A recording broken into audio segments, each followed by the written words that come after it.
La muhimu tu nizungumze kama mama county, elimu.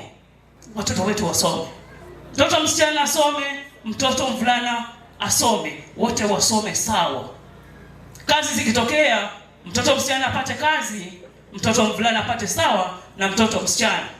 Tusilaumu. Kazi zikitangazwa pale county government kwa Mheshimiwa Gideon Maitha Mng'aro, tuweze kwenda kwa hizi website tujue, tusilaumu. Watu wanaandikwa, mama ndiko hao. Angalia, tafuta information ili wakiandikwa na sisi tuandikwe. Sote tufanye kazi sawa. Sote tunahitajiana. Kwa hivyo familia ya kaka Roy amelala. Amemaliza kazi. Wacha legacy yake iweze kuendelea kwa familia, kwa marafiki. Siasa imeanza, inaendelea. Sisi wa Kilifi tuangalie lipi letu kwanza. Iko imechacha kule juu, lakini sisi tuangalie sisi wa Kilifi lipi letu la kutusaidia kwanza kabla tujaingia kule juu.